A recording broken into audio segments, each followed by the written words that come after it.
Happy International Women's Day. This year's theme is Choose to Challenge, and it's all about celebrating women's achievements, raising awareness against bias, and taking action for equality.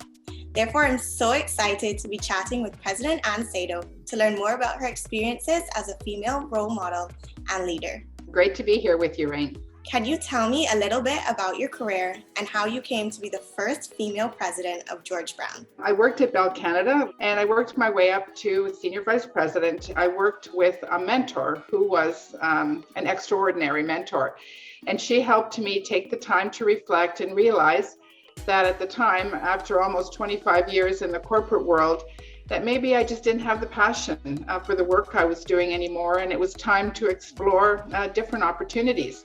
It was actually a former Bell colleague who told me about the George Brown opportunity. So I applied. I was very fortunate to have been offered the job and now have started my 18th year. Wow, that's a really amazing story. I'm about to start my career, so what tips can you offer me? Don't be fussy about where you start. Your first job might not be your ideal job, but you'll be building experience, and that's going to be so important as you move on to your future career.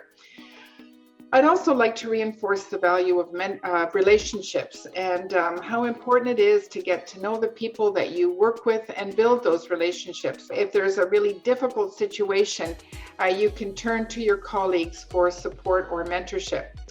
And finally, take the time to reflect. I was always so busy in my career that I rarely stopped to think about what I wanted or whether I was satisfied. But now it's really a part of something I do regularly, and I found that it's really helped me to keep things in focus. Thank you. That's great advice. This year's International Women's Day has the theme Choose to Challenge. How do you challenge gender inequality?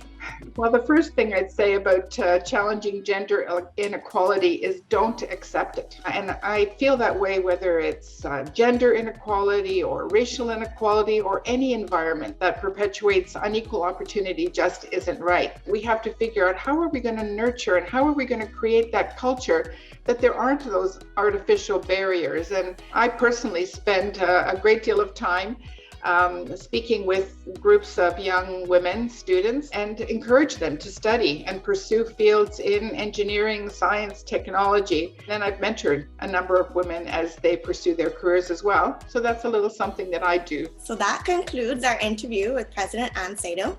And I want to thank you so much for sharing your inspiring journey and knowledge with myself and other young women. You are truly an inspiration.